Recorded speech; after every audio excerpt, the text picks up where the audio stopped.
Hi, welcome to the Village of Buchanan. Today is May 3rd, 2023. Just some housekeeping before we get started on the meeting. In case of emergency, please use the emergency exit there, or there's a stairwell behind the elevator. Please do not use the elevator. Please join me in the pledge. Every meeting at the Village of Buchanan, we do a pledge. I pledge allegiance to the flag of the United States of America and to the republic for which it stands, one nation, under God, indivisible, with liberty and justice for all. Thank you. So good evening, everyone, and thank you for coming out tonight. We have an informational meeting on the Indian Point property that currently Holtec is in the process of decommissioning. There were only two companies that were eligible or applied to do the decommissioning. One was Holtec, and there was another company, and Holtec is now the lucky one who's going to be doing all the decommissioning. So I also want to clarify something. The Village of Buchanan was incorporated on June 19, 2028. We are in a community. We have elected officials. We have a planning board, zoning board. We have a building inspector who's on the hot seat always, right, Peter? Just a little bit. Just a little bit. And we have our own highway department, our own police department. And the reason why I'm telling you this is because there's other officials that are calling the Village of Buchanan the host community. We have been the host community of the Indian Point Energy Center since the beginning in 1962. The Entergy property with approximately Indian Point Holtec property is approximately 240 acres, and it solely resides within the Village of Buchanan. Any permits, demolition permits, building permits are issued through the Village of Buchanan. So I just wanted to clarify that. So thank you. So this evening, we are very lucky to have and I'm going to go around everybody can introduce themselves. We have Rich Baroni from Holtec, and we have Dave Lockbaum, who is not from Holtec. He's an independent scientist, I guess we would call you. What would you, independent nuclear expert? Independent technical advisor is what the DOD calls it. Expert. Okay, so we're lucky to have both of them here tonight because I know there's been a lot of questions. There's been a lot of things on the media. So what we need to do is step back. We need to look at the facts. We need to look at the scientific evidence before we can move forward to make any type of decision. So it's a lot about when we're going through this, because I've never done a decommissioning of a nuclear power plant. And so this is all new to us. So it's important to rely on facts instead of fear. And so that's what we're trying to do. We're trying to listen to all sides and then decide what's the best to do. So we will start with Stephanie Porteous. Introduce yourself. Hi, I'm Stephanie Porteous, and I am the attorney for the Village of Buchanan. Hello, Marcus Serrano, Village Administrator, and just for the panelists, make sure you speak to the mic clearly to make sure we get everything recorded. So Marcus Serrano, Village Administrator. Dave Lockbaum. Since May of 2021, I've been the independent technical advisor to the decommissioning oversight board established for Indian Point. Hi, and I'm Rich Baroni. I'm the site vice president of Indian Teresa Knickerbocker, Village of Buchanan. Anthony Capricotti, Deputy Mayor, Village of Buchanan. Dan Stewart, Trustee. Bob Wheeler, Trustee. Peter Cook, Village of Buchanan, Building Inspector. Village Clerk Treasurer. All right, thank you, everyone. One of the points I want to make very clearly, one of the hot topics right now is the water discharge. And I think the point that's being missed is the NRC has sole discretion with the radiological items always. So the NRC has the jurisdiction. It's not the state speedies, it's the NRC that is in charge of the radiological. So I just want to point that out because I think there's some confusion about that too. So this evening, we're going to start with Rich Baroni. He has a slide presentation for us. So Rich, take it away. Thank you, Mayor. I'd like to thank the mayor and the board for giving me this opportunity to discuss one of the major aspects of decommissioning, right? And that has to do with discharging our effluents to the Hudson River, which we've done since 1962. Now, I'll get into some of those details there. So if we just get into the next slide. So the first thing I want to discuss, next slide. Like, so we'll talk about liquid processing, just an overview of how we do that. And then later on, we'll get into the discharge discussion itself. So if we go to the next slide, I'm going to be emphatic about this. We do not dump to the river. We discharge to the river, and there's a huge difference. All of our waste that is collected goes through a series of filters and a series of demineralizers, all right? And then after that, it goes into what's called, right now, it's the waste distillate tanks. And unit 3 would be the monitor tanks. And then we'll do 3 samples on those tanks. We'll do 3 rotations through the tank just to make sure that we have the right sample. And we have strict requirements of what we could discharge based on our ODCM, which is our offsite dose calculation manual. I'll get into some of that later. Right, as to far what we can discharge to the river. So that's very strict requirements there. And then the discharge gets further diluted as it goes through our discharge canal and prior to getting it to the river. And we sample all along the way. We sample the tanks and we sample at the discharge canal, right? And that sample is split. It's not like it's, and I'll get into more of the details later, but that sample is split and it's analyzed also by New York State, not only by Holtec. Right, so basically, this is just a diagram on how we would normally treat the effluent, and then the effluent gets filtered, like I said, filters, demineralized, and then eventually you get discharged to the river. So we you know, if I don't want to get technical, but for me, dumping would mean I would just get the tanks and just dump them to the river. We don't do that. We've never done that. No nuclear plant does that. And so I kind of bristle when I hear the word dumping. It's just a personal thing, but I mean, we've got to look at the science, right? And the science tells us that as long as we meet certain requirements by the NRC, and I'll tell you about those requirements, we are like 1% of what the NRC requires. So we even drive our effluents lower than what the NRC requires. And we do that as a matter of practice. And we have since day one. So if we go to the next slide.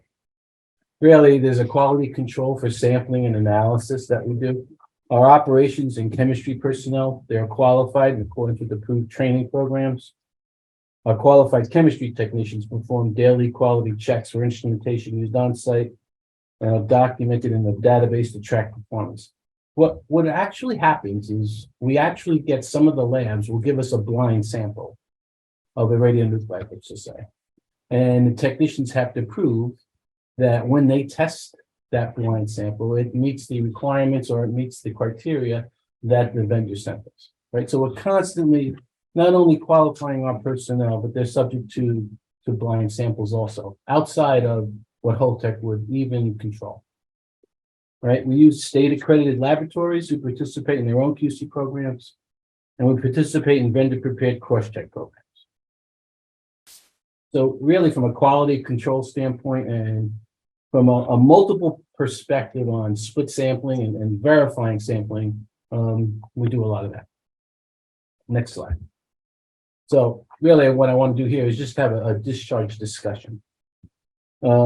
Next slide. I don't want to read verbatim here, but all nuclear plants do discharge treated effluent containing low levels of radiological effluent to the river or to their lakes. These discharges are regulated by the NRC and the EPA.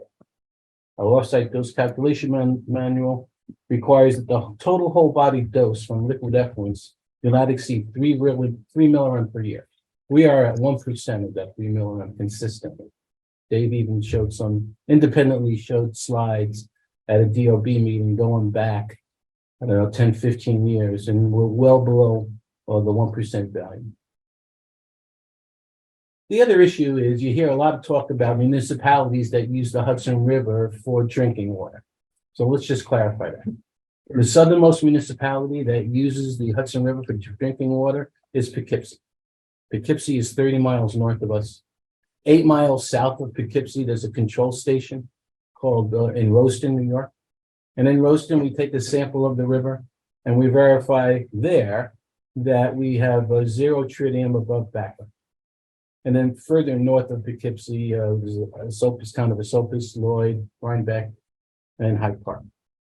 So I guess my point to you is, yeah, the narrative is that the Hudson is used for drinking water, but it's 30 miles north of us, right? You can't drink the water here, it's brackish, it's salt water, right? So anybody who does use the water for drinking, right, we've checked that out, and that sample is also split. So the state also verifies that there's zero tritium above background. It's not only a Holtec issue, right? The state also checks that. The state also checks what we discharge to the river right at Indian Point, right? So again, we do a lot of split sampling. We work with the state consistently, Department of Health, the DEC, Department of Public Service, right? And we verify that all these samples are well within any NRC regulation. Next slide. So there was agreements in place that I think people need to be aware of. And for Holtec to take ownership, not only did we need NRC approval, but we also had to have in place a joint proposal. And that joint proposal was signed off by many of the local politicians, Riverkeeper, and up to the Attorney General's office of the state of New York. It wasn't like we just, it was the NRC just granted. It was really agreed upon by a number of local people. And if I didn't mention it, that includes Riverkeeper. Right, and in that agreement, it says a couple of things. It says all signatories agree that the joint proposal is consistent with sound environmental, social, and economic policies of the commission and the state. It also states that nothing in this agreement shall be interpreted as prohibiting or restricting Holtec from complying with any requirement or orders of the NRC, the New York State DEC, any obligation under the Indian Point license, or any other federal or state or law or regulation. Prior to the joint proposal,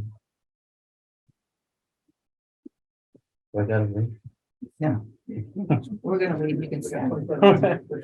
Prior to the joint proposal, there was a closure agreement for the permanent closure of Indian Points Units 2 and 3. And in that closure agreement, it was explicitly authorized to treat and release of the radioactively contaminated water to the Hudson River, and the PSC order approved ownership transfer for Entergy to Holtec. Again, another legal entity that endorsed the transfer of the license from Entergy at the time to Holtec. Next slide. So some of the details that we have here, some of the facts, right? Approximately 1.3 to 1.5 million gallons remain at Indian Point to discharge to the river. So if you think about it, right, we have 2 spent fuel pools and we have 2, I'll call them refueling water storage tanks. So the 2 spent fuel pools, kind of easy to figure out, right? That's where the spent fuel is located. And in Unit 2's situation right now, there's no fuel left in the spent fuel pool. It's all in the asphyxia pad. At Unit 3, we're working on we're finalizing a new crane that we installed within the building. And we'll start offloading fuel assemblies from Unit 3 to the asphyxia pad. We should start that early June, late May timeframe. And so what we'll do, we'll have Unit 3's pool empty, I'd say by the end of October this year. And then that'll leave 2 pools that we have to eventually discharge to the river. And then for vessel segmentation, which is the project where we actually cut the reactor vessel and the internals itself, we have to flood what's called the reactor cavity, right? And we would do that normally during any refueling outage, right? And so we're flooding that reactor cavity with what's called the refueling water storage tank. And the reason why it's called that is because during refueling outages, we would use that tank to flood the cavity to refuel the reactors. So I know it gets kind of sketchy there if you don't know the plant too well, but if you look at the big contributors then would be 310,000 gallons each from the spent fuel pools and 360,000 gallons each from the refueling water storage tanks. We do a batch release. right? So what we'll do is we'll go back to the other slide, which I don't need to, but that waste distillate tank is about 18,000 gallons, right? And we will batch release one tank at a time. So the 18,000 gallons, that's about 150 GPM, and then you can figure out the math how long it takes, but it's not that long. And then we'll do another batch release where one of these one of these pools or one of these sources of water again will filter, will demineralize, will go into the tank.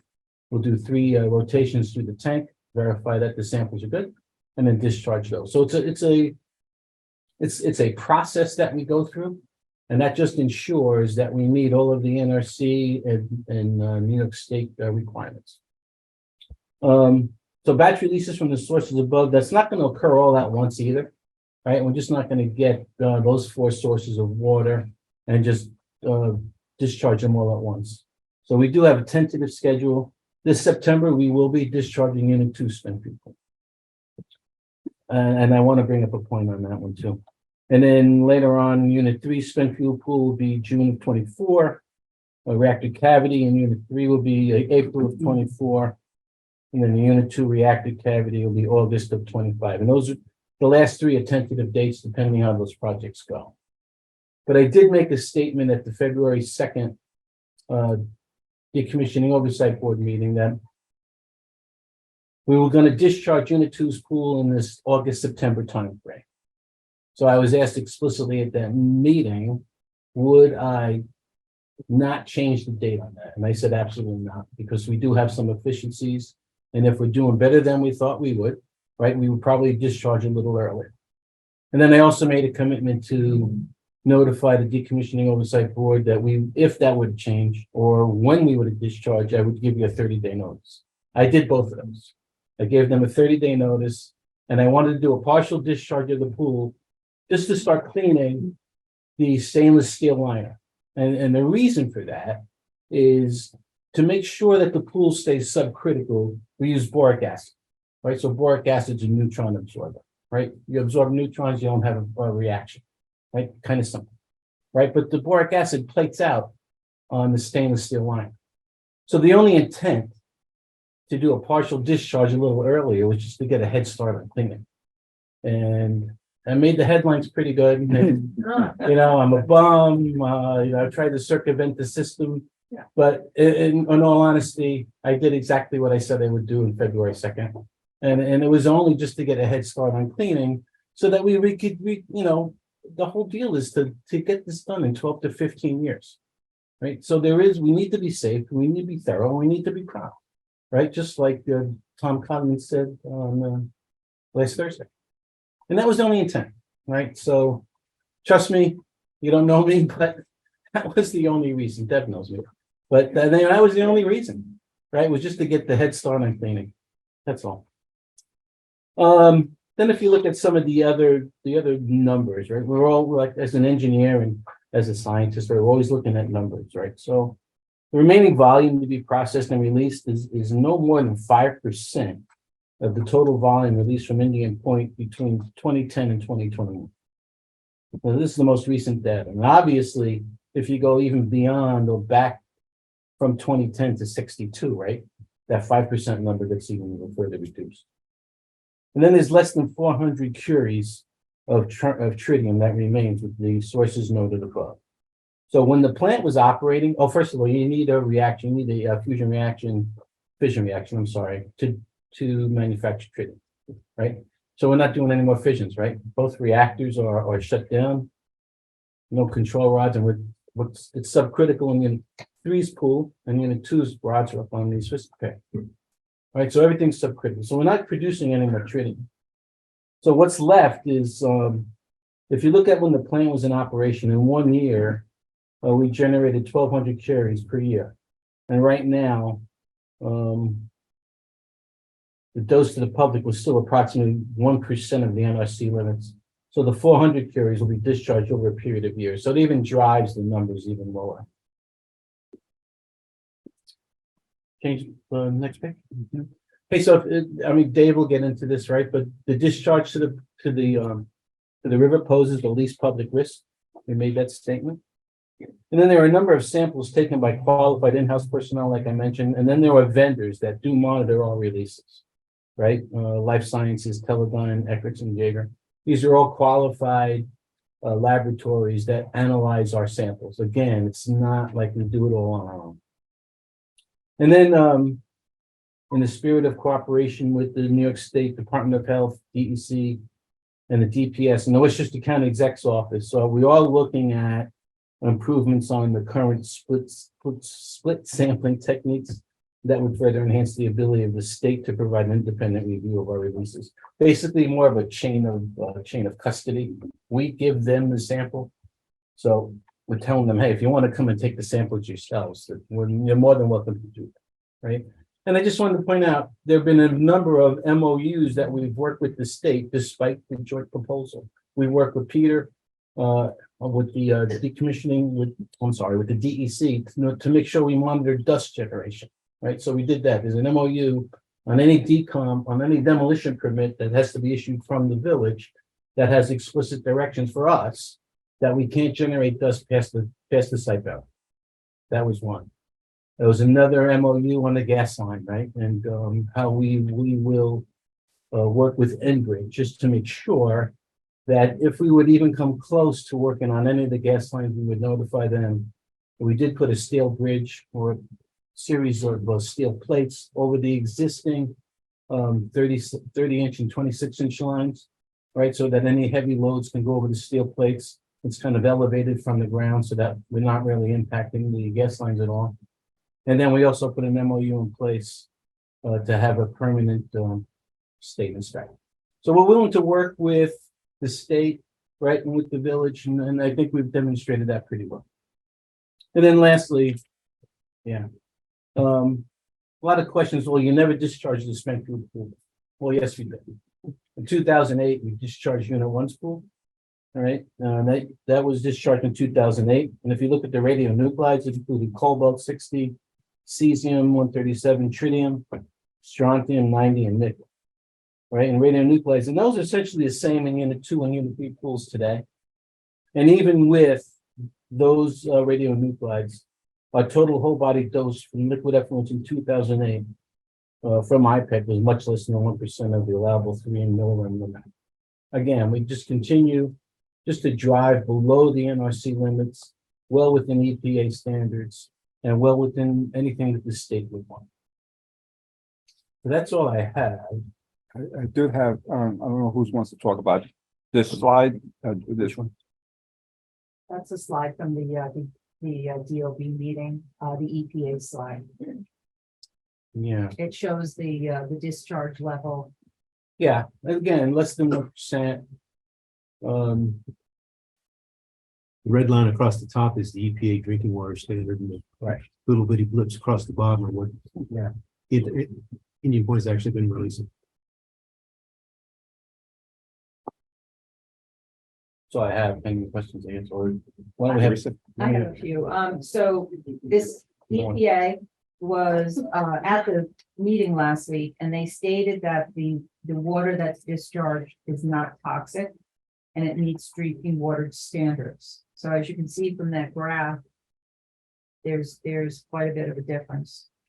And one thing I wanted to say, Rich, I've been involved with this since 2017 with the announcement of closure, and I was very fortunate to have a good partner to work with, Supervisor Puglisi, and we had set up different meetings at the time. She had the community unity meetings, and then it went over to the we both chair both of them, and the other was the Citizens Advisory Panel before the state took over and did their own decommissioning oversight board. So I've been involved for a long time, and I've kind of learned a lot about it, but I'm not at the level of a nuclear engineer. I know a lot, but I wanted to say, when you said the asphyxie pad. So what happens, you can explain the asphyxie pad, but so it comes out of the reactor, goes in the pool to get cooled. And then the asphyxie pad is where the canisters are, and it sits on a cement pad, and there's going to be how many there in the end? 127. 127. That was good. You knew that right away. That's good, Rich. I keep it. So the asphyxia pad is, It's the independent spent fuel storage installation. so that's where the fuel ends up after the pool. And that's where everything will be stored until the Department of Energy decides to remove that. So at the end of the day, I'll just finish. Right, we're gonna put a vehicle barrier system around the asphyxia pad itself. And that'll become our protected area. So at the end of the day, right, the DOE, that's kind of years away. I'm sorry, Rich, speak closer to the mic, especially with the background. Kind of years away before the DOE will take possession. So we'll be able to partial release the rest of the property, except for where the canisters are and the vehicle barrier system. So that's the whole intent, was to put the two pads together and just to combine or to limit the space that we would not be able to release to the public. Right, and then the 1.3, 1.5, that's not been discharged yet. You said it's not going to be discharged, because I think there's confusion about that. People are thinking it's going to be discharged all at once, over 1 million gallons, but No. you said it's done in batches, roughly about $18,000 gallons in a batch.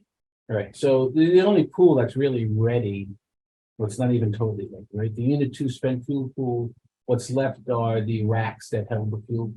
So that's our next project, is to take those racks out. They'll get bagged and they'll get shipped to WCS in Texas. It's our waste management organization. Right, so there's 12 racks total.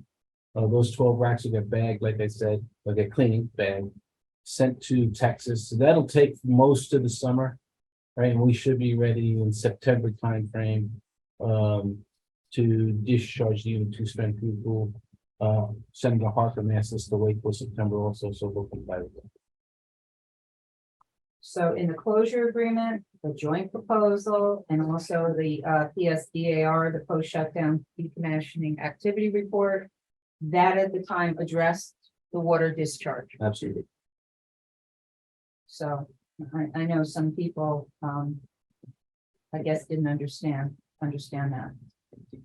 And it's not a topic that has just come up. If you look at the DOB meeting and it's on tape, from March of 22, we started talking about discharge river and how we treat the effluent prior to discharge. So we've been talking about this over a year.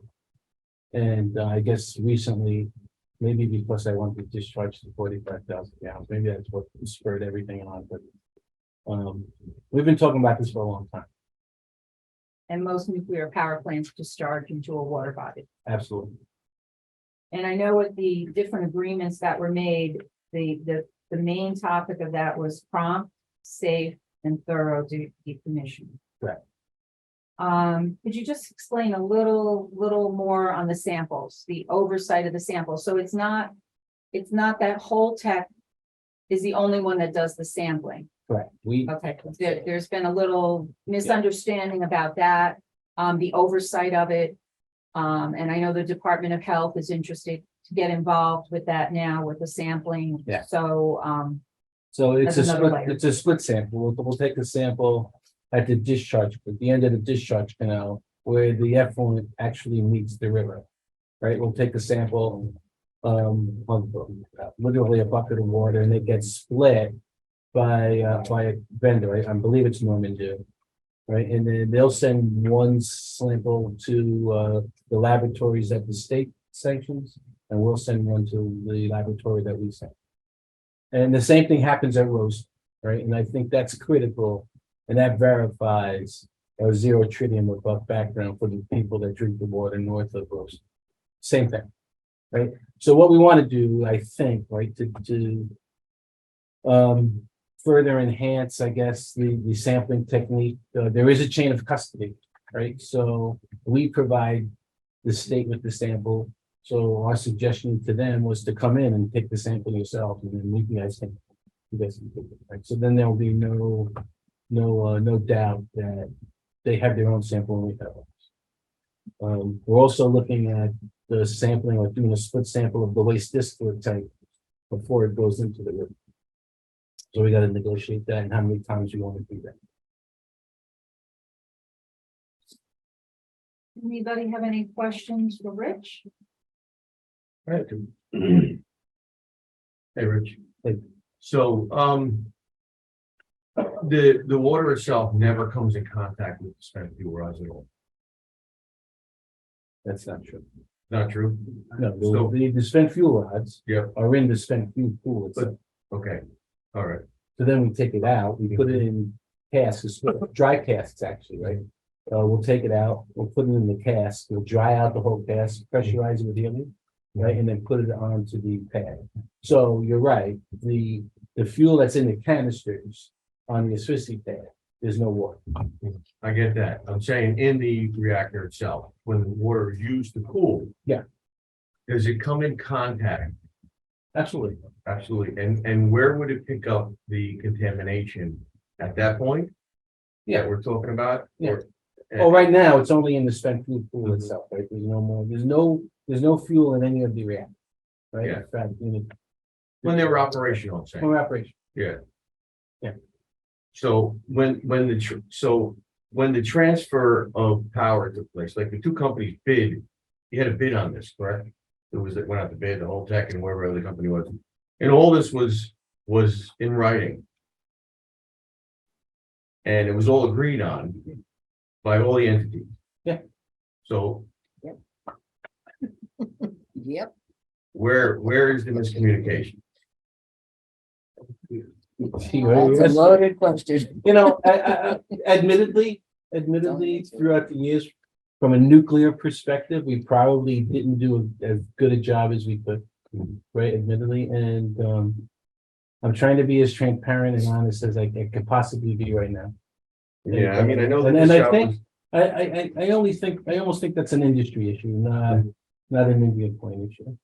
Right, a lot of people, you know, when you start talking about radionuclide, you start talking about iodine, cobalt-60 and cancer rates and if there are any and stuff like that, you know, people. It's a tough subject to try to thoroughly understand and then try to.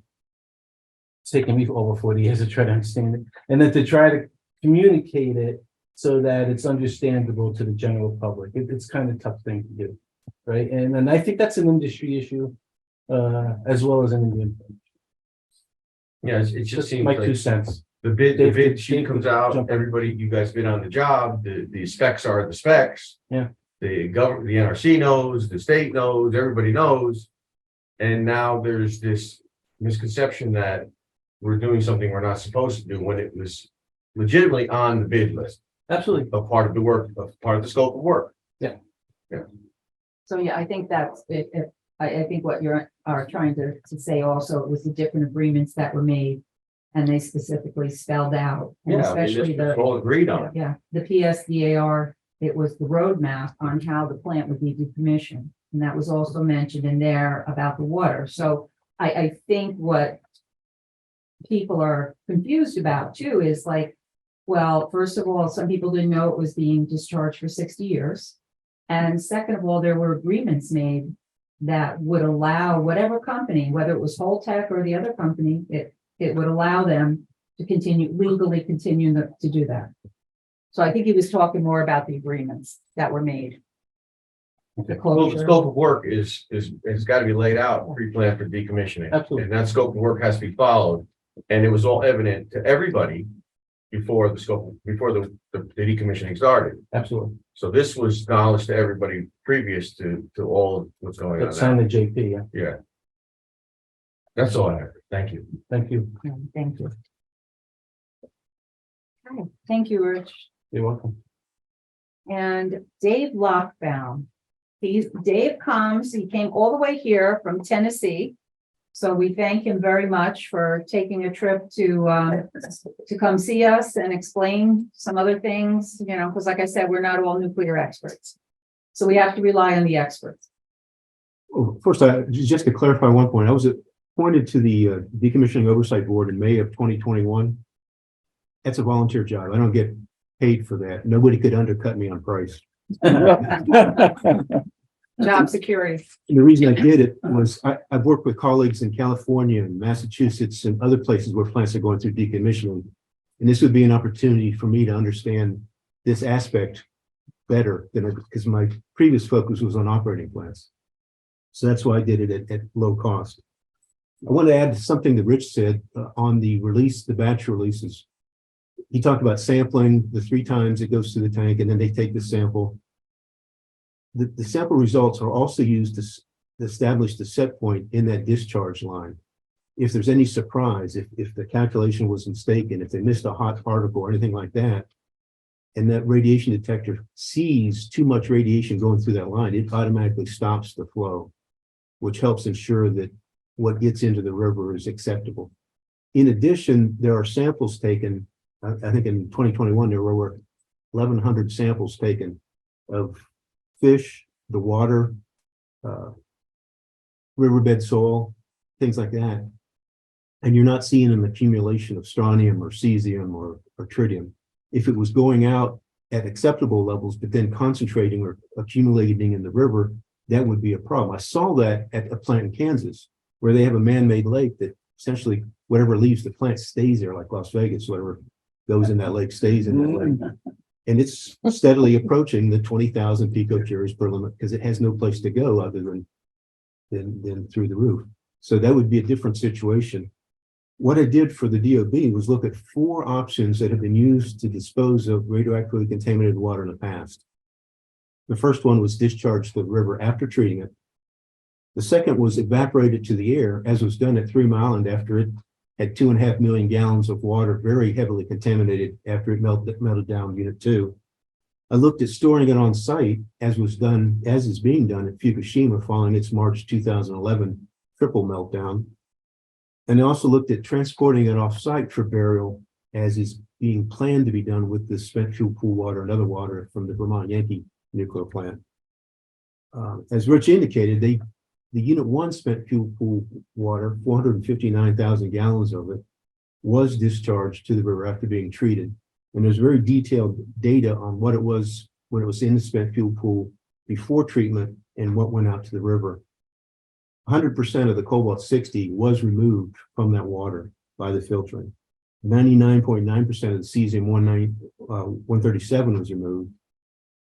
100% of the strontium-90, 100% of the nickel was removed, but none of the tritium was removed because, as Rich says, it's hard to remove water from water. So it did not get filtered, and that was the primary reason. If you look at the results from 2005 to 2021, 99.99% of the radioactivity going to the water is due to tritium. Which leads me, I'll go back a little bit, what tritium is. It's an isotope of a hydrogen atom. Tritium has a half-life of 12.3 years, which means if you have 1,000 tritium atoms today, or isotopes today, you'd have 500 in 12.3 years. When it decays, it's unstable. When it decays, it emits a low energy beta particle. It's such low energy that it can't penetrate the skin. So the tritium hazard is if somebody inhales or ingests tritium and it gets inside the body and then decays. It has a long half-life, so it's going to be emitting those beta particles for a long period of time. But the average residence time in the body, if somebody inhales or ingests it, is only 10 days. So in that 10-day window, if you get a beta decay, it may cause harm. But more likely, the tritium will leave the body before appreciable decays occur. That's why the drinking water limit standard is so high for it compared to strontium or iodine-131 or the other things that stay in the body longer. I've looked at discharging it to the river, which Indian Point has been doing for decades. And as Rich and others have shown, it's not put much radioactivity into the water. At the last week's meeting, the Nuclear Regulatory Commission made a presentation and they showed a chart showing like 3 million gallons per year over the last 15, 20 years. And anywhere from 100 to 200 batch releases. That 18,000 gallons that Rich talked about, that's how that 3 million gallons got out.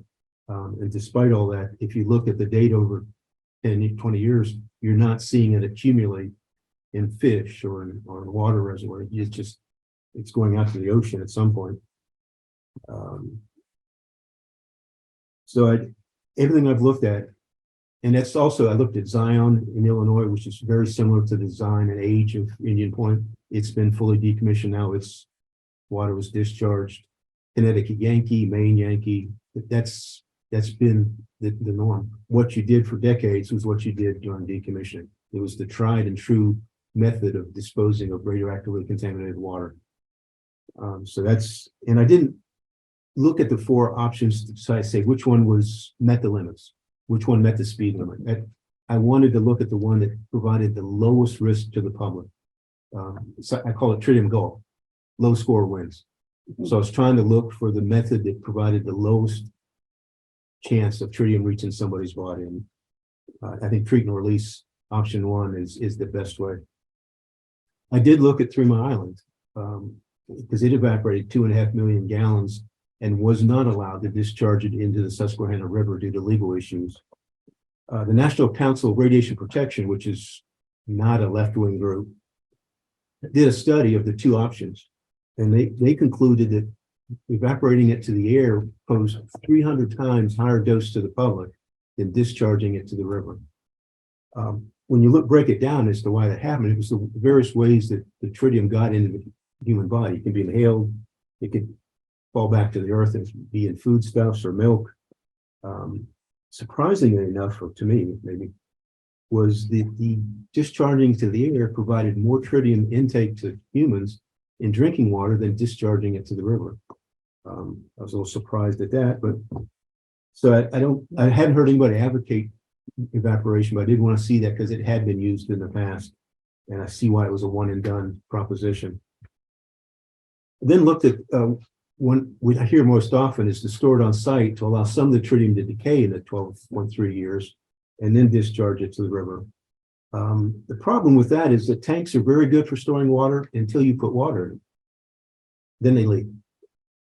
Hanford Reservation in the state of Washington has been used to store 56 million gallons of very heavily contaminated water left over from the Manhattan Project. Initially, they used single wall tanks, one wall between the water and the soil. Of the 149 single wall tanks, 57 leaked, 38%. They found out that wasn't working real well. Some of the water was making it into the Columbia River, so they went to double wall tanks and began transferring the water, what was left, from the single wall tanks into the double wall tanks. Of the 28 double wall tanks, one's leaked so far, 4%. Hundreds of storage tanks, literally hundreds, have been used at Fukushima to store all of its water after its accidents. Within the first 2.5 years, 6 of the 305 tanks that were installed by that time had leaked, 2%. Many more had leaked since then. That was the most recent data I could find when I was finding it. So tanks have been.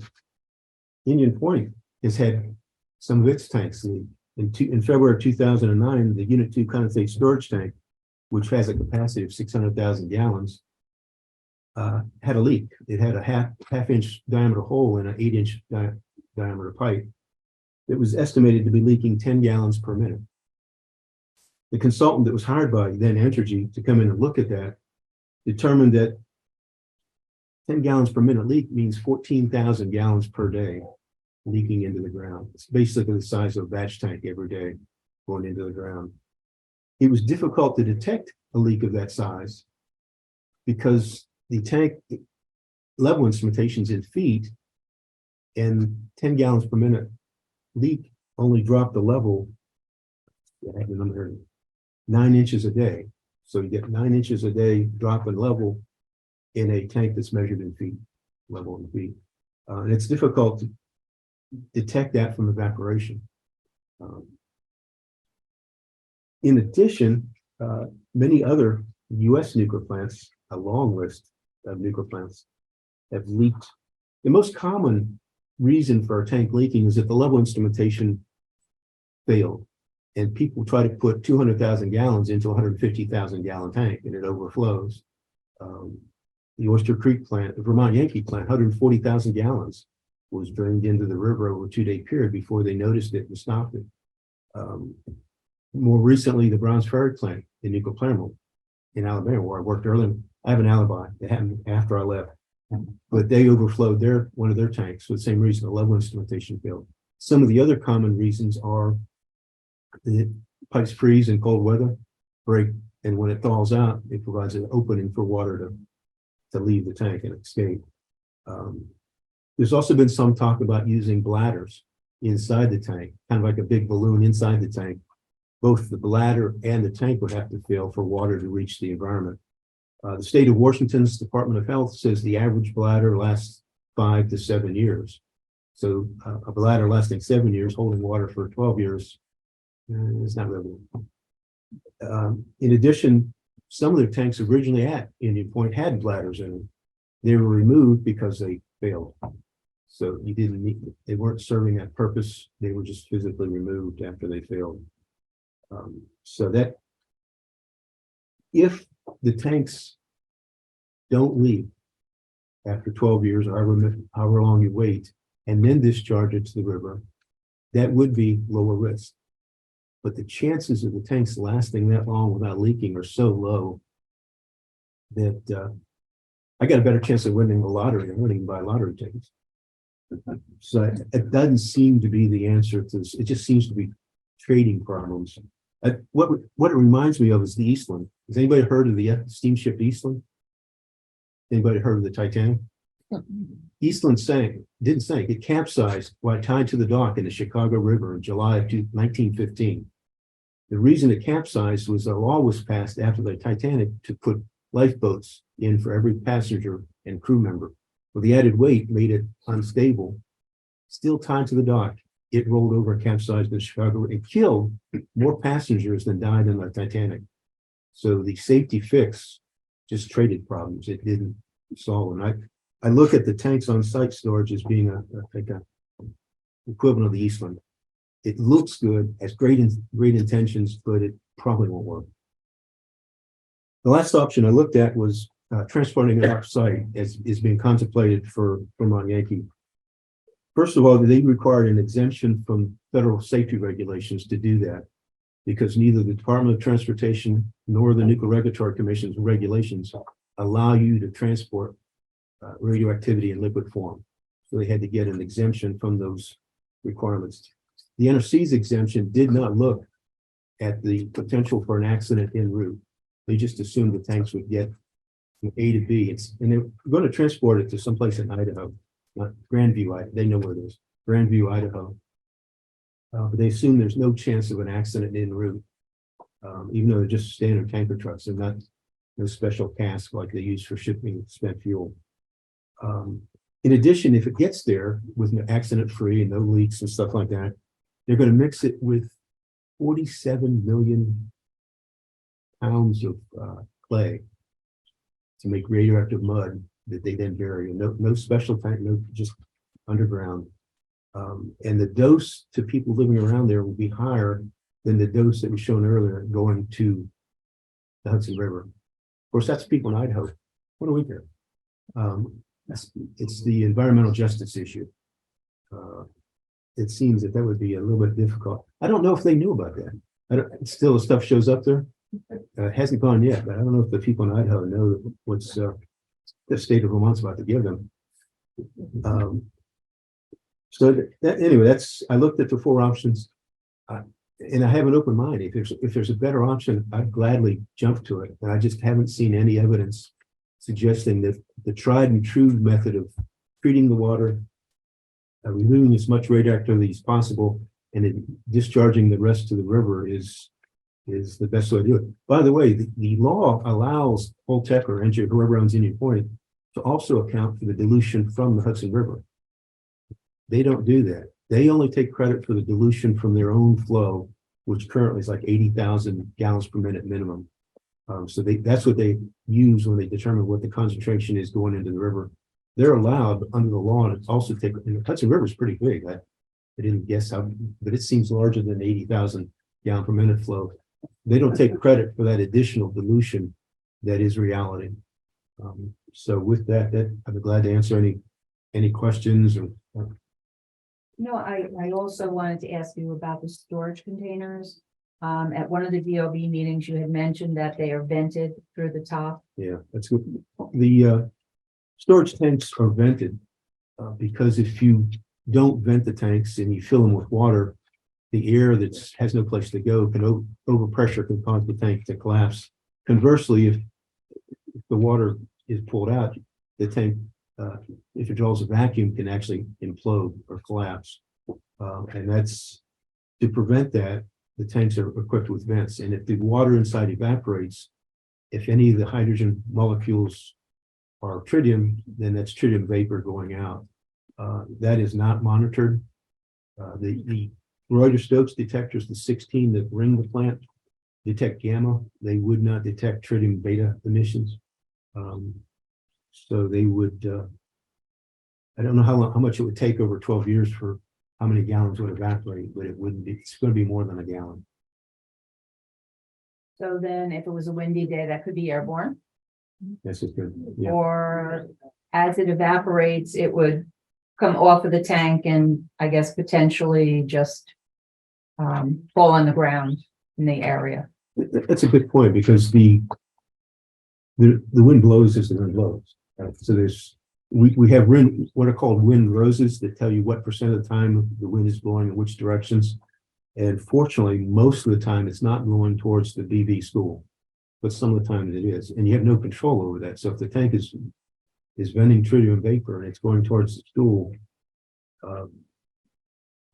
the Reuter-Stokes detectors close to the school won't even see it. It's invisible to them. And then we also have residents right out of the main gate, that Blakely Avenue and just on the beginning of Broadway. So we really have people who live in Buchanan that are, even closer into school than the school. And going back to one of the reasons I'm not in favor of storing the water on site. There were a lot of monitoring wells installed at Indian Point after the Unit 1 and Unit 2 spent fuel pool leak issues. Most of those are clustered around the buildings that house those spent fuel pools to detect any additional leakage or monitor what was happening and detect any future leakage. Depending on where you put the tanks, they may or may not be detected by those monitoring wells. Plus, I don't believe there's a requirement that Holtec maintains those monitoring wells in service, because it's not cheap to collect that data and analyze it. So I'm not sure that you would detect a leak quick enough to intervene and prevent the stuff from getting places it doesn't need to be. I know in talking to the board, the Village of Buchanan is not in favor of putting those tanks on the property. Peter, our building inspector, would have to be able to give a permit. He gives building, demolition, and also air quality. So the Village of Buchanan, talking to our board, would not be interested in issuing permits for that. So I don't think this is going to be a viable option going forward. One of the other things that were talked about for the water was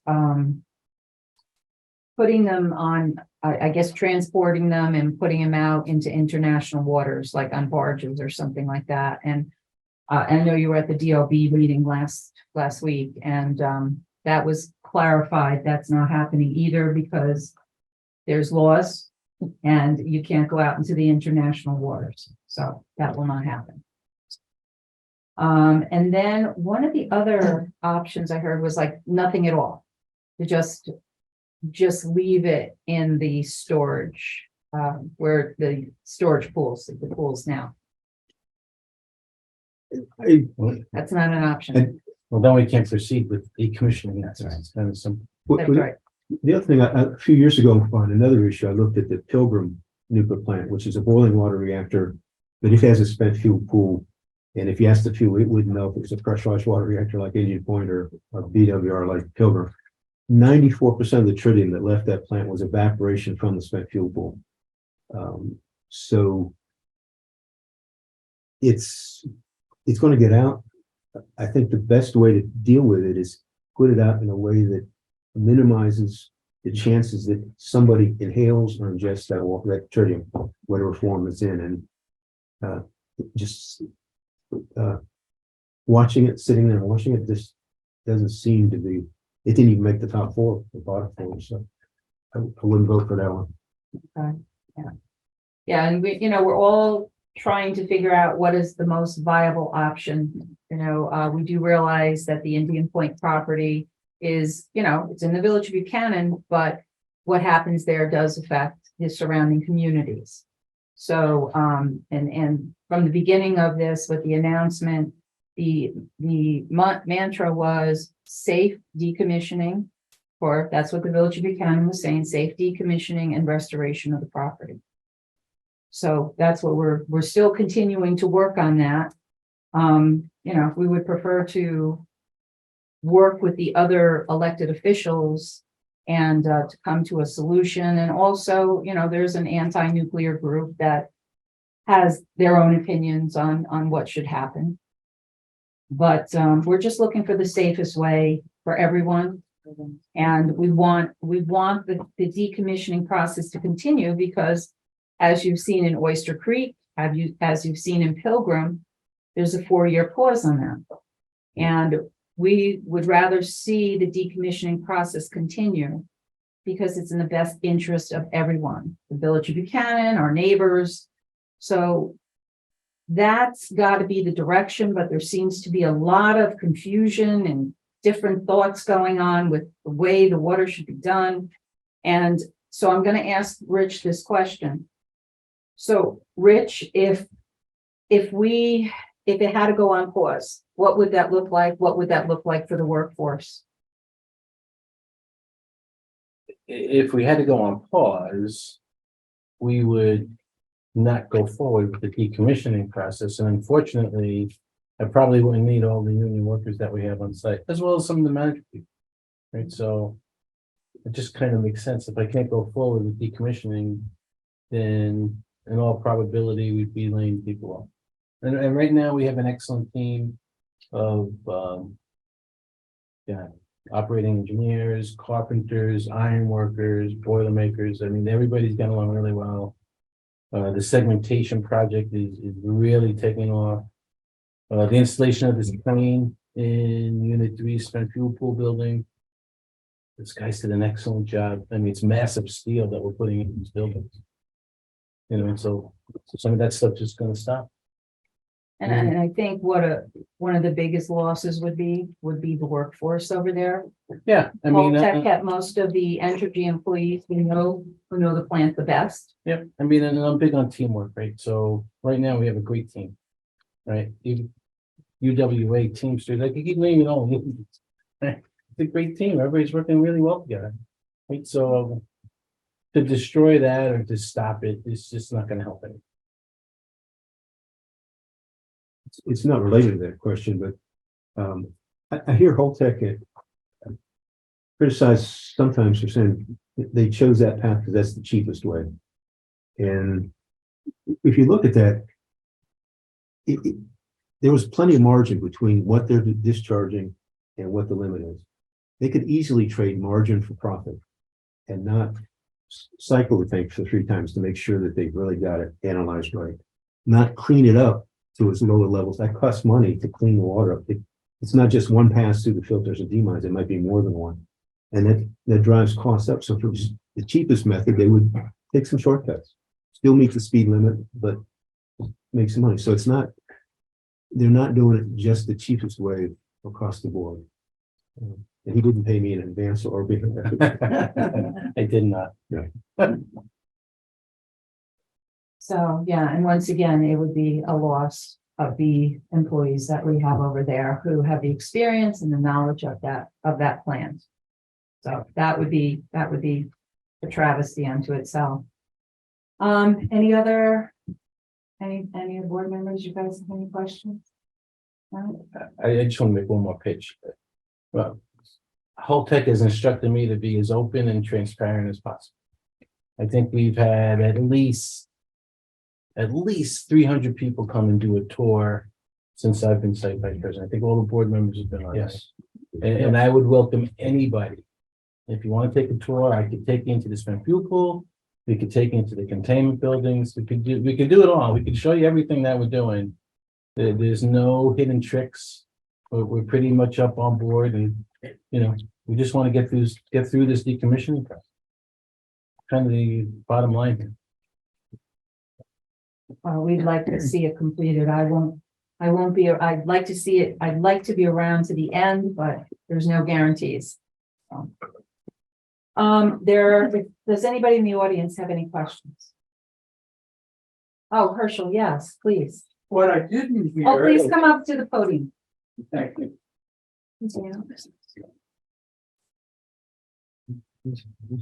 Hi, I'm Herschel Spector. I'll be speaking later, I imagine. What I didn't hear, which is even more disturbing, is that if the workforce had to be let go, under what conditions would they return? How does this problem get solved? So if there isn't a clear pathway back to continuing, it's an open-ended situation, which is even worse. And if you look at the regulations, this doesn't apply just to Indian Point or Holtec. When plants are decommissioned in the United States, they're allowed 60 years to complete the job.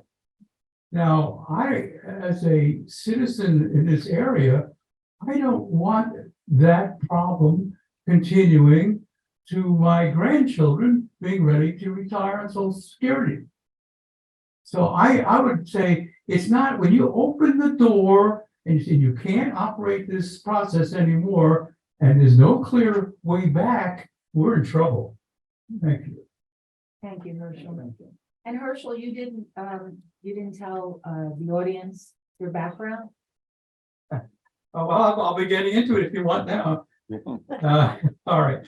I'm Herschel Spector. I'm a MIT graduate, with a master's degree in nuclear engineering. I'm a professional engineer in the state of New York. And years ago, when I worked for the old Atomic Energy Commission, I was a federal regulator that licensed Indian Point 3. It's a marvelous old plant. Everybody was saying, like in Riverkeeper, oh, it's falling apart. Well, let me tell you, Indian Point 3 broke the world's record. It ran longer than any other plant in the world, not just in this country, and by a big margin. It was in wonderful shape and probably could have operated, in my view, 20 or 30 years more serving this area. But that's history.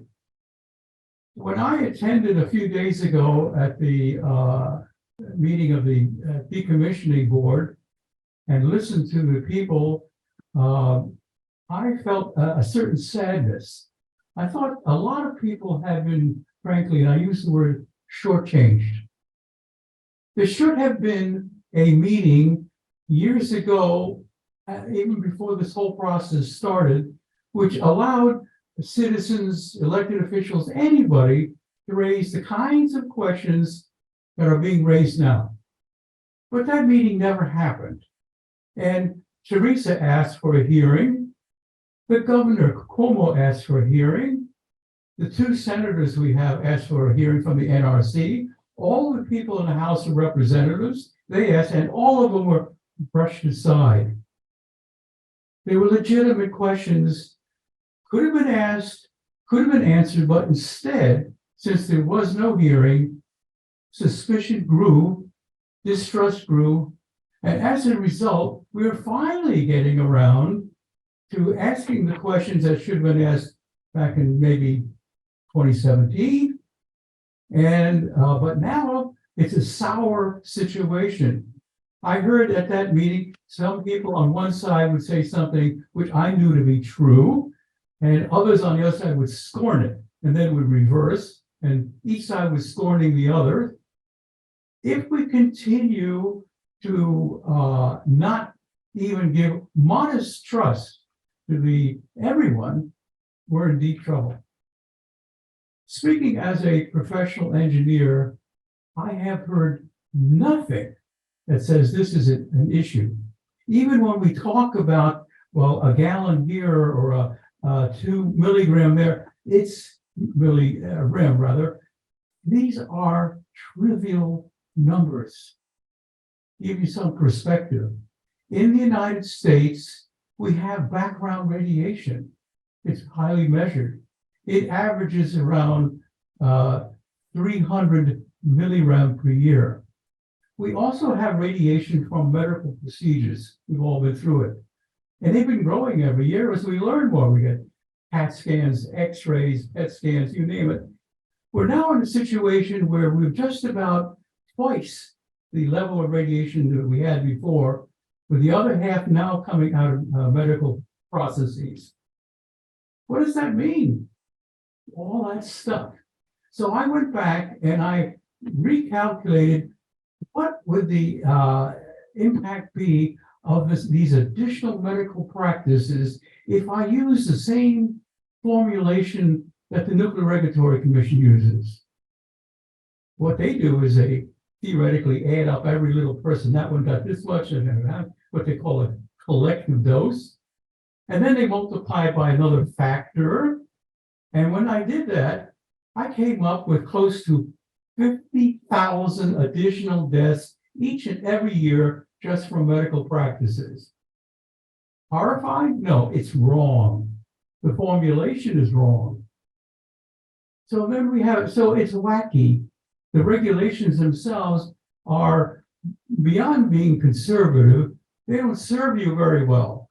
They force you to do things that are not only expensive, but in some cases, they add fear. And fear is a stress and it kills people. I've been at meetings in the past down in Tarrytown, and some poor lady there, she was frightened out of her mind. The things that she was worried about were trivial. She didn't know this. So we have two issues. One is a technical issue, frankly, which is a no, never mind. Thank you both. Excellent jobs. It doesn't exist. The other one is a big one. We don't know how to talk to each other. Too many people are scared. I heard one person talking to me actually after the meeting that she was worried about this family over in Haverstraw, where somebody hadn't gotten cancer. And somehow it's related to Indian Point. Well, the pathway of anything nuclear with cancer, and these are thyroid cancers, is through radioactive iodine. We're talking tritium.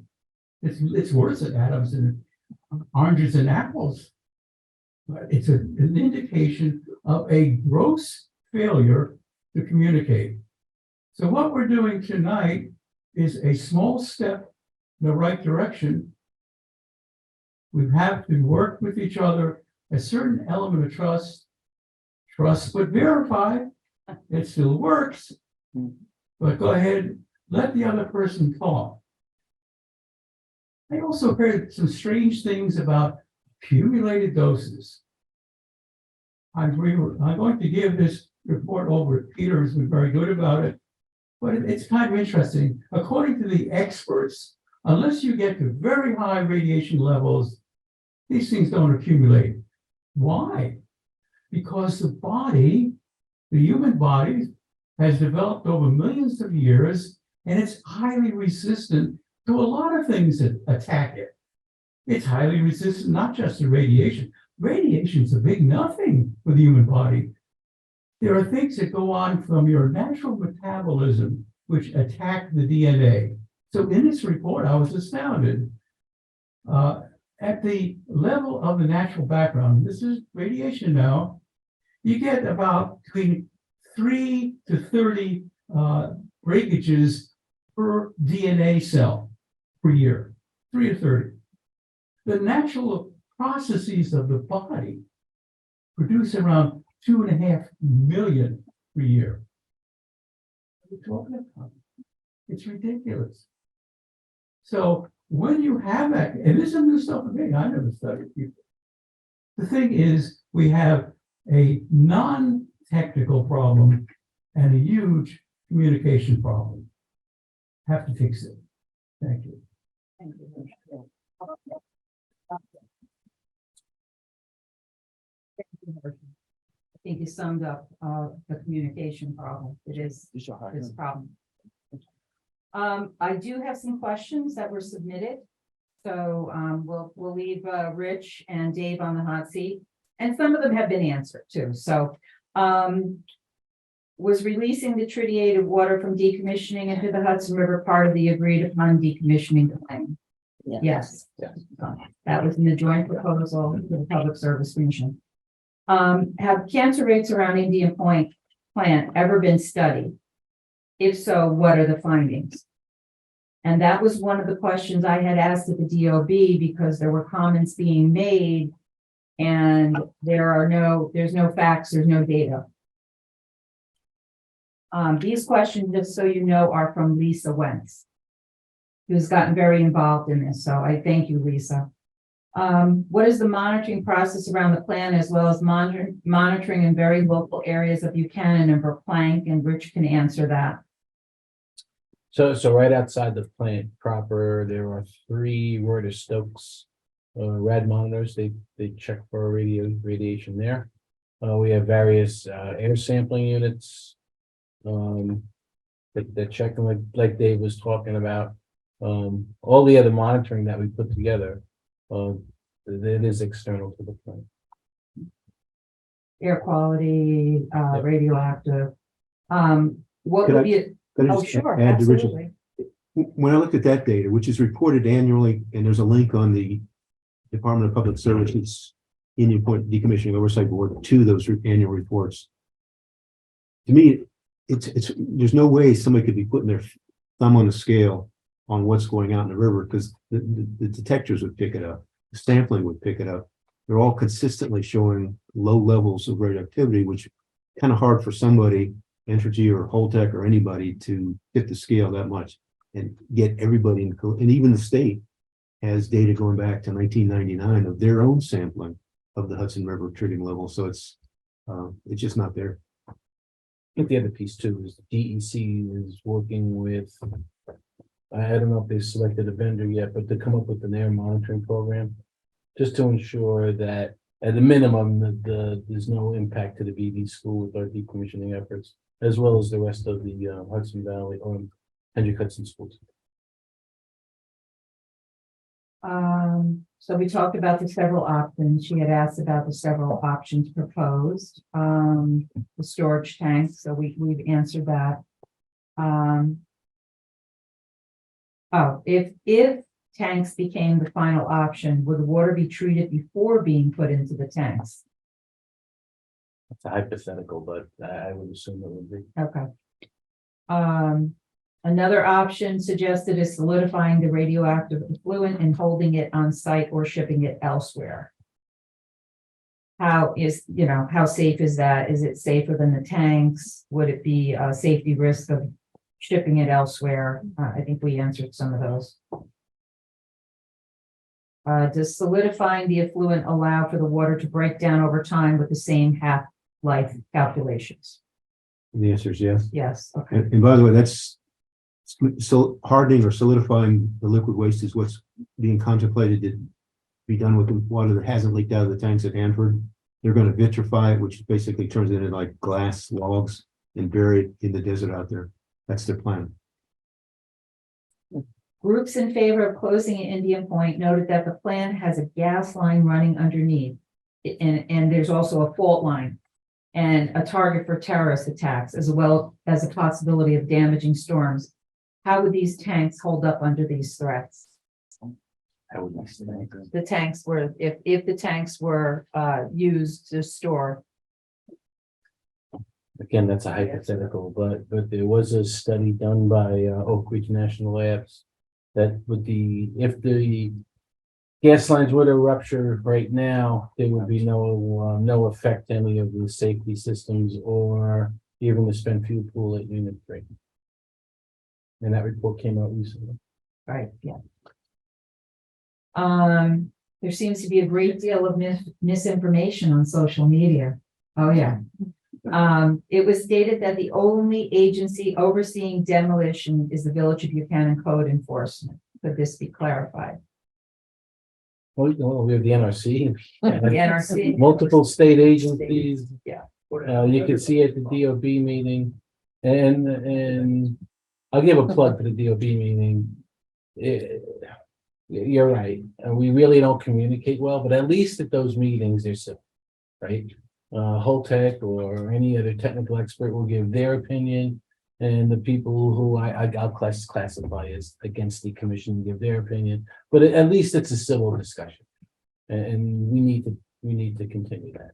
And I think years ago, Entergy used to have I don't want to think it was quarterly, maybe it was semi-annual, where we would get local politicians together and go over the status of the plant when we were operating. And maybe we could do that now just to enhance the communication piece so people know it's there.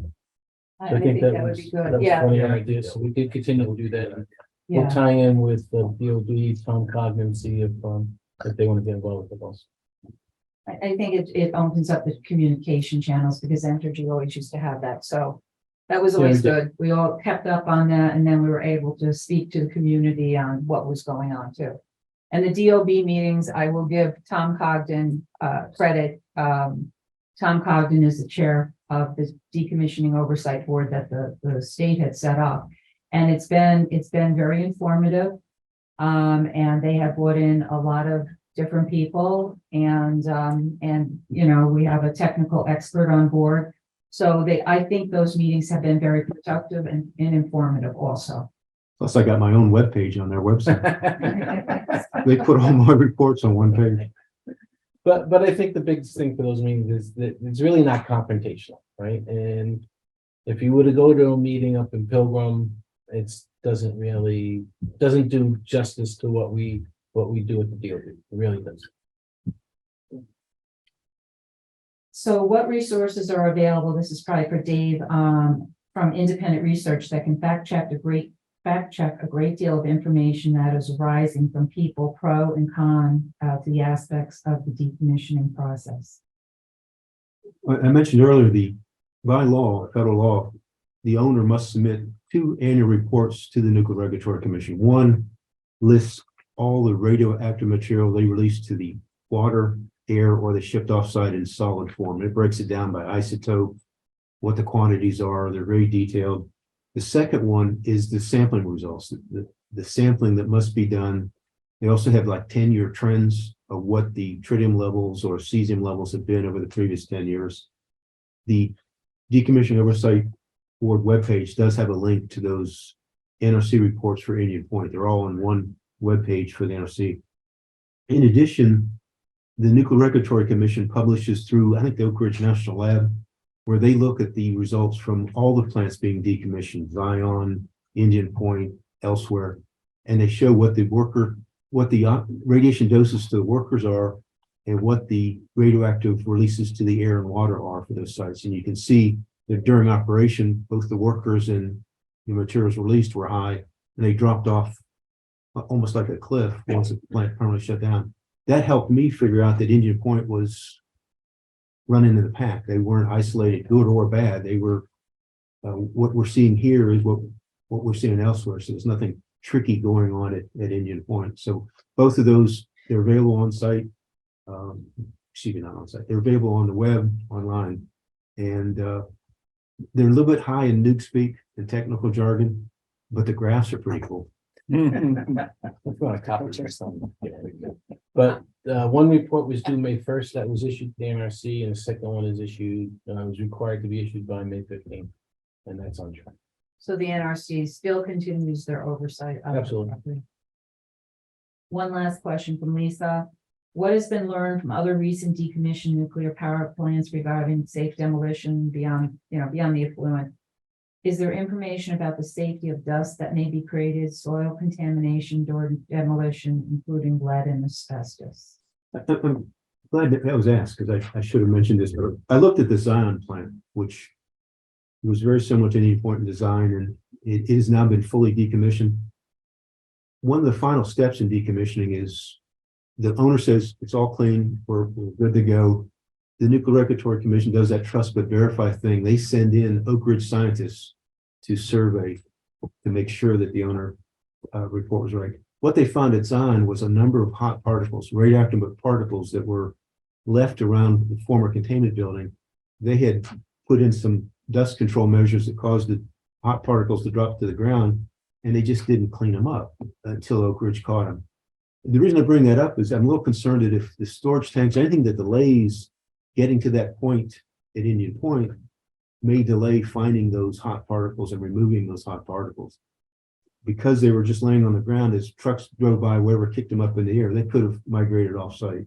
I'm not suggesting that Holtec will have bad luck also or lack of success, but that's the check that the public needs to make sure that there's thumbs up that everything is truly been cleaned up and there's no hidden surprises out there for luck to prevent us from being harmed. but the other point too is from dust mitigation, right? We have the MOU that's part of the demolition permits. Lead abatement and asbestos abatement, those rules still apply.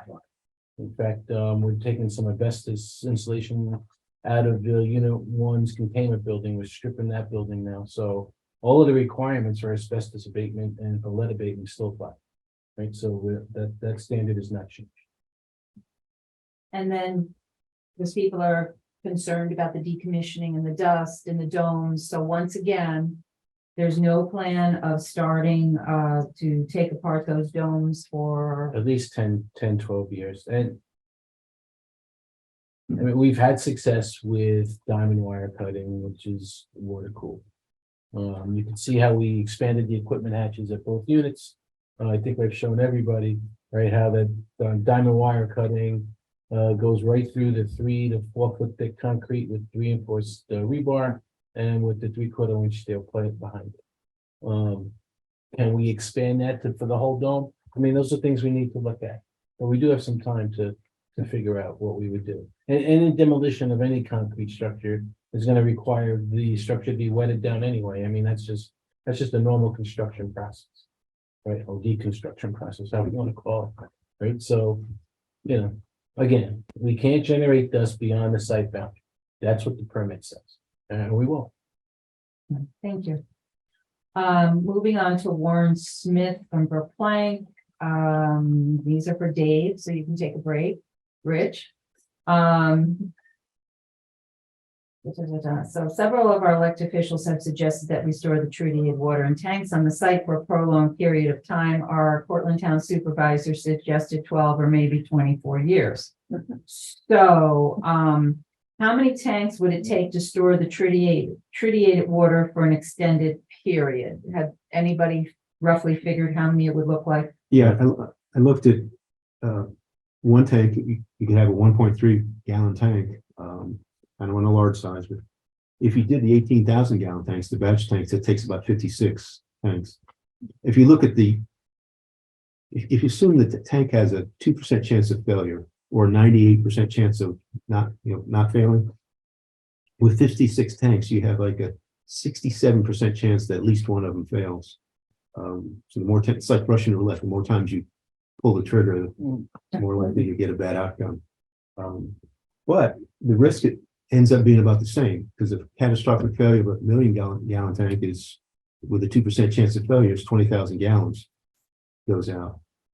A higher failure of a tank only holding 18,000, you have about 12,000 goes out. So it's the chance of failure goes up, but the consequences, the risk stays about the same, and it's still dumping it to the river. Excuse me.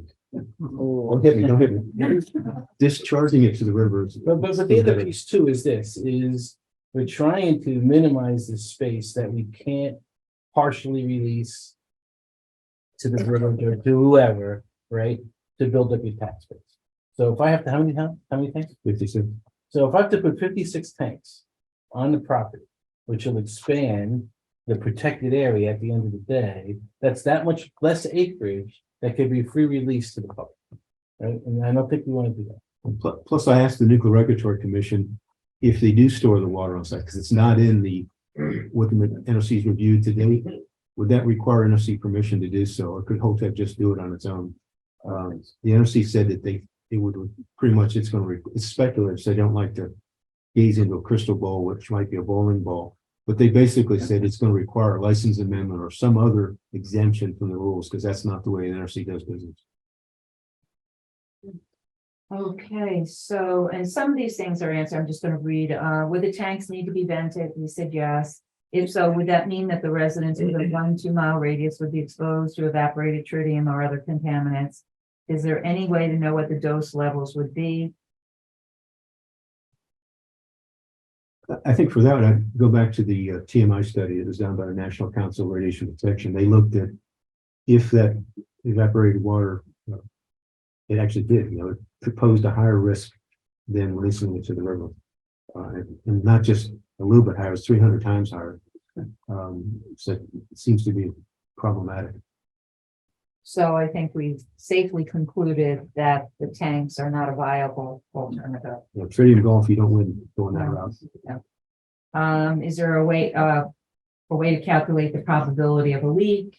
And That, I went back to the tanks at Hanford and Fukushima, where a high percentage of them went, in fairly short order. then during the operation of the IPAC, many expressed safety concerns about the plant because Indian Point was built on the Ramapo fault line. How would the potential of seismic activity add to the risk of tank failure over a long period of time? So at one time, there was talk to close the plant, it was built on a fault, it was this and it was that. So there's people now, probably the same people proposing to put the tanks there, but that fault didn't go away, it's still there.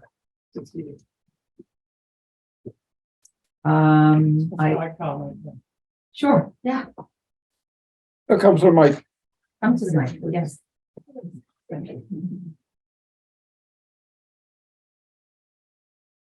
What kind of a seismic shock can the Croton Dam take? Or the Kensico Dam, which is right near me in White Plains. White Plains is called White Plains because it was a plain, it used to be a floodplain, it's still a floodplain, except they put up the dam. How much of a shock can the VA's hospital take in Montrose? How much of a shock can the gas tanks with stored gas or the underwater Croton Aqueduct take? So when people have selected this particular shock, which incidentally, a number of seismologists disagree with, I want to look at the whole picture. When I begin to look at the whole picture, I first look at a similar plant down in Virginia called North Anna. North Anna not only took a seismic shock, which was bigger than the so-called design basis. By the way, design basis means you're hit by this earthquake and you can shut down safely. Well, they went slightly beyond that and nothing happened. Little tiny cracks at back of power. But if you really want to look at seismic events, I urge you to look up Fukushima. Fukushima was a magnitude 9 earthquake. Nothing failed because of the earthquake. Everything that failed because of the tsunami that happened to hit the site about a half an hour later. During that half an hour time period, the emergency diesels turned on.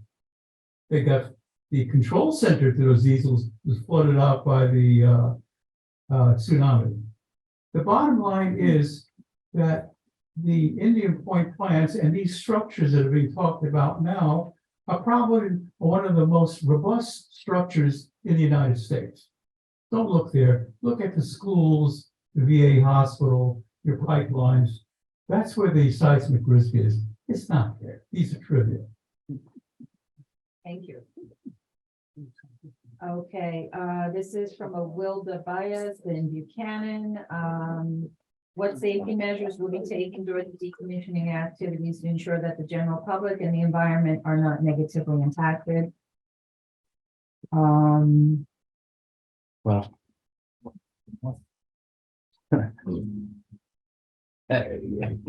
Repeat the question.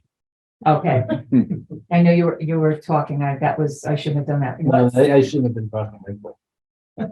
What safety measures will be taken during the decommissioning activities to ensure that the general public and the environment are not negatively impacted? Okay, so we still have the NRC watching everything that we do. Now we have the state inspector watching everything that we do. Right, so none of those rules or none of those regulations that were in place while we were operating went away. Asbestos, lead, all that's none of those standards have changed, right? And we've enhanced some of the standards even again with the dust and coming through the village for all the building permits. So none of those standards have changed. So I mean, we were safe when we were operating, we're just as safe now. Part of the process that the NRC went through was there's an environmental impact statement developed for decommissioning that looks at various potential impacts. as part of the submittal the Holtec made, the post-shutdown decommissioning activities report, they went through and explained how they were going to conduct decommissioning to ensure that they did not have adverse environmental impact. The NRC reviewed that to make sure that it was reasonable that those steps taken would yield that outcome. You know, we have weekly calls with the NRC that last about an hour, going over all of the projects that are in place, all of the condition reports that we voluntarily write that describe some issues that we've had during any given time, which again was a carryover from when we were operating. Right, so the people that have provided the oversight now, are the same folks that provide the oversight during operation. Plus, one of the reasons the NRC has those calls is they're not there full time anymore, but they're there when they need to be there. So those weekly calls help the NRC understand what's about to happen, so they can send inspectors out there if they want to ensure. And they found some things both at Pilgrim and Indian Point because of those tailored inspections of what they look at and when they look at it. Yes, so right now, just to jump on that, we're doing the site acceptance test for the new crane I talked about, right? And so they're there 24/7. Well, as we're testing the crane, when we do, they're doing all the observations on a crane, verifying it to pick up its load, pick up 100% of the load, and pick up 125% of the load that would ever happen. So they're watching critical activities for sure. And they still have their same inspection manuals that they use. Here we go, Dan. Yeah, please, step them up. Don't be shy. I'm not sure. We noticed. There's another factor that people don't talk about. And I'm sure many of you remember the big scare. Why, if there's an accident in Indian Point, we're going to have to evacuate 50 miles, 20 million people. First of all, that was absolute bunk. Secondly, the biggest challenge during a nuclear accident is from radioactive iodine 131, if you want to be specific. That has a half-life of around 8 days. So in 32 days, it's down by a factor of 16. It's so by now, you can't hardly find it on site. So one of the things that has happened when you moved away from operation and went into decommissioning, the whole iodine threat disappeared, which means you don't need to worry about evacuating even 2 miles, let alone 50. So the big change in terms of safety is in the direction of a considerably lowered risk. Just to expand on that a little bit, we're in an area that's called post-cert fire. In other words, there's not enough energy within the spent fuel pools themselves that would force us to, as part of the emergency plan, either evacuate in place, shelter in place, or evacuate, right? So we would never even get that far right now with the emergency plan, just with the energy that's left in the spent fuel pools. And as of August 1st of 2022, or by calculation, if we were to lose all the water in the spent fuel pool, we have 10 hours to restore that water, right? We have the big Hudson River with all emergency pumps, right? We have 10 hours to put water back in the pool before we'd have any Zerk fire reactor. And zircaloy metal is what protects the fuel cladding itself. So before that would heat and melt and we get the pellets out, right? We have a 10-hour time frame. It's even longer now, right? But we're out post-Zerk fire, and that's where we are right now. Would you put the water back in? Because that would solve your problem. Yeah, we will put the water. Actually, you can do it with a fire hose. Absolutely, we can. And there's procedures and equipment that's staged in place just to do that if we have to. So once a method is decided, how often will the disposal be monitored to ensure that safety objectives are met, and how will the public be informed? And I think the DOB meetings are a great information source also. It's monitored through the EPA. There's many different channels that it's monitored: the Department of Health, EPA, DEC, DPS, DOH. There's a whole alphabet soup of People that are state watching, agencies yes. that are watching us. Okay, thank you, Awilda, and thank you, Lisa. And then I just have some more questions. So, the next is from, Chris Vargo, who is from Verplank. So there was a discussion at the DOB last week. Why is it against international law to dump radioactive water off the coast of the US, but is it okay to dump in the Hudson? I'm not an international lawyer, but I know there's treaties that prohibit ocean discharge of a wide range of materials. And I did some research into that. yes, Part, please. part of the reason Yes. for that international treaty was the Soviet Union was disposing of some of the radioactive cores from their nuclear submarines in the Bering Sea. So it wasn't just a tritium issue, it was the whole spectrum. And it was hard to draw the line, so just stopping it all together was what most of the countries decided to do. I'm not saying that the Soviet Union was the only one dumping it, but they were kind of the poster child for that issue. I mean, gut feel, the Coast Guard would have to approve it. Right, this New York State would have to approve it, just getting through Hell's Gate down the city. I can't picture that happening. In addition, we don't have a dock right now that we can even use to dock a barge and unload it. So there's just so many obstacles to do that. I can't picture that happening. That's not another viable alternative, okay. So this we need to address. How can you ask your code enforcement personnel to be responsible for Indian Point in the village of Buchanan? If something goes wrong with the village, will the village be held responsible? Well, let me just You say. guys have to answer that. Yes. Let me just say this. Every community municipality has a building department. Indian Point is located within the village of Buchanan. So it would be our village of Buchanan building inspector that would be responsible for that. I will say Peter is qualified.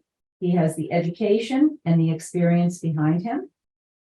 And any of our staff that ever needs extra personnel or experienced people, we are more than willing to get that for them. But even if it's not Indian Point, any structure, any building, the village of Buchanan is responsible for. And we would be responsible for it. So, and thank you, Peter. Wire tritiated exit signs. So years ago, the exit signs, these are newer, but years ago, the older ones had tritium in them. So he's saying here, is considered a hazardous waste. Yes, it was before, but dumping tritium directly into the Hudson is safe. So he's questioning that. And I think we went through, it has concentration and, what's that saying? Concentration and, well, it's the concentration, whether the concentration you're putting in, but then the amount of water that you're putting in, but the concentration that's going in is minimal. Yeah, the average, EPA says the average tritium sign held 25 curies. So 400 curies that Indian Point has to get rid of would have been what 16 exit signs. The state of Pennsylvania, a few years ago wrote a nasty letter to the NRC because 49% of the municipal landfills in the state of Pennsylvania were contaminated to more than 20,000 picocuries per liter, measured at the leachate coming out of the landfills due to improper disposal of those signs. The NRC since they got yelled at, they jumped on it and they sent letters to the Church of the Latter-day Saints, Walmart, Notre Dame, because they had improperly disposed of tritium exit signs. Very seldom do you see those three entities in the same space. But it is a problem. And the reason is, like as Mayor Knickerbocker said, is the concentration. There it was leaking out of the exit signs, getting into a smaller volume of water that was exceeding the drinking water. Not that anybody was drinking the water right out of the municipal landfill, but it could have gone into places that it shouldn't have been. Thank you. Holtec stated water from spent fuels will be filtered. I think we went through that. Where does the contaminated filtered material go and why can't Holtec put tritium in the same place? The federal regulations do not allow that. Simple answer. The solid waste can be shipped and is being shipped for disposal in a licensed landfill. The regulations, the NRC's regulations and the Department of Transportation's regulations do not allow you to ship radioactivity in liquid form. So yes, tritium can't be filtered out, but you can't ship it. You have to make it send it as ice. That wouldn't be a real good idea. But the reason solids can be shipped is if they have an accident, it's a local problem. It can be cleaned up. Yeah. If a radioactive water spills, it could go into places that aren't controlled and could cause a problem. So that's why the rules don't allow you to ship it in that form. Yeah, and just for clarification, our solid waste is either by truck to Texas or truck to rail. There's a rail spur in Newton, Connecticut, that we would transfer our waste containers there to a flatbed or to a flat car, I'm sorry, and that would get transported to Texas itself. To date, we probably transported 180,000 cubic feet. We do not go in front of the BB school with any of the waste that we transport out of the plant. Everything makes a hard left, we go through line. Thank you. So isn't it highly suspicious that dumping millions of gallons of hazardous waste into the Hudson River, considered by Holtec and the NRC to be the safest, but also the cheapest? That, you know what, I think what we're seeing here, there's a lot of cynicism. There's a lot of conspiracy theory things going on. And I think as soon as we are able to all communicate, thank you, Herschel, better with one another and understand what the process is and understand what's going on, I think we can put that to rest. You know, we have analysis by David Lockbaum, and he's been wonderful with his analysis, and NRC hasn't said anything about which opinion is which option is the safest either. No, they won't. No, The NRC set the limits, or the EPA set the limits, and then the industry looked at what's the most cost-effective way of complying with these requirements. Yeah, they did a good job of that. They came up with a very cost-effective way of meeting the regulations with plenty margin, and it's a shame to hold them accountable for doing a good job. Why doesn't New York State and NRC inspectors have full access to the plant? That is incorrect. I know that. We've discussed it before. The NRC has full access to the plant and has always had full access to the plant. And also the state also has an inspector that is on site every day that has full access to the plant. And anybody that comes down from the state that's not there 24/7 with the state inspector, they have full access. I'm not an inspector And you have full I access. have a lot of access. And then the only other thing is, radioactive effluent would be, okay, radioactive effluent would be a payable claim. How can we, here we go with the conspiracy theory again, how can we trust the government to give us the truthful data on releases if it would make them pay claims? Couldn't a claim be made by tourist and housing industry by the loss of tourism dollars and decline in property values with the discharge of radioactive water? So this is what I want to say about that. The things that have been going on, the fear that has been raised, the misinformation, and all this stuff is not helping our property values either. Okay, we all need to work together because we all want to get the plant decommissioned. That was the goal of the people that got the plant closed. So that's what we're working on. And we all want to make sure it's safe and we want to restore the property. So, but going on with the conspiracy theory, I will tell you this now, what's on Facebook, what's out in social media, what's all over, is not helping your property value. It has nothing to do with anything else. So we need to work together and we need to find the solutions to get the decommissioning done. So we won't even get into any of the other, it's payable and all that other stuff. So. I only have a few more questions. Okay. You've all answered the questions well. Well, thank you, Dave.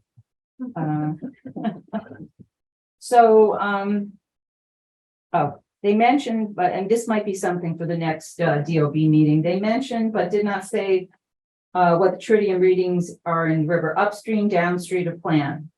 Can they provide those numbers? Absolutely. They're in the reports. Okay, So like I said, it's zero above background, at least that was. okay. So there's other potential sources of radiation discharge to the river. So other sources like Peekskill, Westchester, the Ansville sewer treatment plant, the Village Buchanan sewer treatment plant. Is that source tested for tritium? Are the discharges from other facilities tested for tritium? That's a DOH question. All right, we will ask DOH on the 16th, on the 15th. My understanding is that the EPA requirements that are delegate, if you don't detect tritium or some other radionuclide in several successive tests, then the frequency you have to test sample for is reduced if you're not finding anything. And I don't know the exact numbers, but Tom Kazmarek of the DOB has gone through and pulled a lot of those records and showed that most sites aren't seeing anything. So it is being looked at. I just don't have the numbers off the top of my head. Lots of medical procedures are going on. What is the impact? Sewer discharges from Westchester Medical Center, Phelps. They all go into the river, chemotherapy treatments. So there's other sources of tritium that are going into the water. If you truck off site, what is the probability of an accident, a discharge being near a stream with no way to contain? It's not like fuel, so there's no way to contain it. Same for a train. Yeah, I looked for that answer. The Nuclear Regulatory Commission has a nuclear materials events database, I believe it's called, where whoever has a problem, whether it's a lost radioactive gauge or whatever, has to report it. I tried to see if they would break down the transportation accidents of radioactive materials, and it eluded me. It may be there, but I haven't found it yet. I did look, I just couldn't find it yet. Was there a question there or just statement? It was a statement. You want more questions? Okay, just checking. Mine wasn't an answer, it was a statement. Oh, my gosh. Do any other board members have any questions? No, I would just personally like to thank you two Mhm. for coming here. And I also like to thank Mayor Nick Bach for putting this together. It's a great opportunity to educate the community. I mean, a lot of my questions were answered and now I can actually process them and feel safer about what the decommissioning is doing. Well, appreciate Thank you. it. It's also not one and Thank you. done. If a question comes up down the road, I can clarify it. And feel free to be in touch, because if I have information, you will too. Absolutely, thank you. Yeah, I'm sorry. Go ahead. I'll just repeat myself.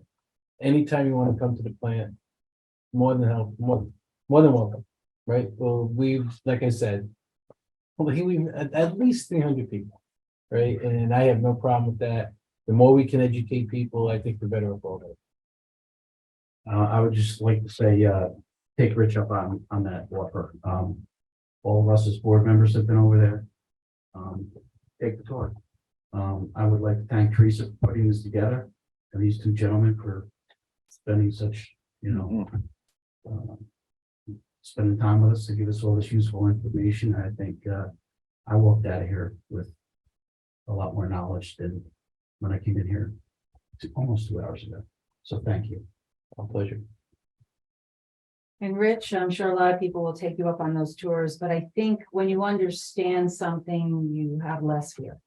Yeah, and then the tour gives you a visual too. I mean, I could talk all day long, I could give pictures all day long at the DOB, but when you come to the plant, you have that visual, and you can really see what's going on. And then we recently did, I did a tour because a lot of people don't have access to the property. And so I did a tour with Rich and we videoed it. So I asked him some questions. So it's good for people to understand what the property looks like too. I took the tour last July and I apologize to Rich. I was 20 minutes late because I got late and lost getting to the plant. And he was still waiting for me. But as it went around and introduced me to various people on the tour, the question I asked everybody I ran into is, how long have you been here? And the rookie amongst that group was 18 years. Yeah. They've been at that site. So it goes back to his comment earlier about the teamwork and the tribal knowledge that those workers have. I didn't know what that answer would be, but everybody asked 18 was the least experienced. And that was impressive to me. That's important to keep that working group. I also want to thank you, Dave. Dave came here today. Dave is independent.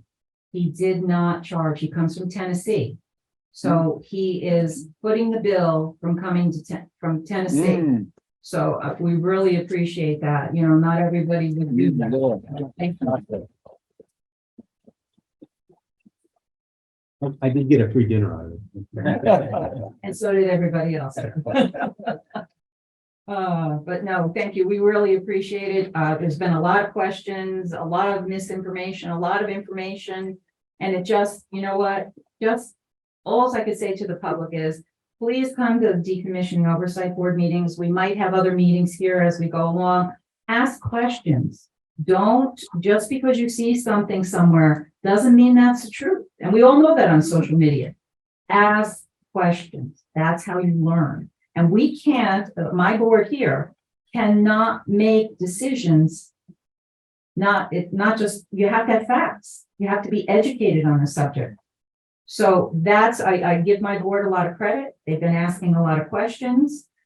This evening, I think, was good. There was more information that came out. But ask questions. It has to be facts over fear. There's science. We have to listen to science. What do the numbers say? There's numbers that for years the EPA has been tracking. So what do those numbers mean? So this is so important. This is our community. There's people that want to have the property the way they want it. This is our community, whether you live in Brookline, you live in Montrose. This is our community. We especially want it to be safe, but we also understand that there are other people surrounding us. So what works best for this, how we decommission this, benefits everyone. It's not just the Village of Buchanan. Yes, we want it safely decommissioned and restored, but it benefits everyone. We'll be able to have access to those 240 acres. We have not had that many, many years. The plant operated. So how exciting for our communities to be able to go down to the waterfront again and enjoy the water from that area. So Herschel, I thank you. You know, and that is so true. I'm seeing a communication problem. I'm seeing a communication problem between local people, and I'm seeing a communication problem between the anti-nuclear communities. I'm seeing a communication problem between the other elected officials. There has not been much communication with the Village of Buchanan, or I clarify that there's been no communication. So no one has come and asked the village, what are your thoughts about the water tanks? What are your thoughts about this? Nothing. So we all need to do better at communicating, because if we want to get this decommissioned, we have to work together, not against one another. So that was an excellent point, and I thank you. And once again, I would like to say, we don't want the risk of delaying this. We want to continue forward. So, and once again, I do want to say to you, the NRC, I can't stress this enough. The NRC has the jurisdiction for the radiological product. So the state is involved. There's a speedies permit with the discharge, but that has nothing to do with the radiological. So we will go forward. The game plan is to work together, ask questions, communicate better. And And I can say, Rich, you're right. Everybody has been good at the DOB meetings. Everybody's been respectful. But I think this was a great meeting tonight. I can't thank you two enough. Herschel, everyone that showed up, thank you so much. And now you have some more information. So thank you all. Have a good night. And as I always say at the end of our meetings, have a great Buchanan day.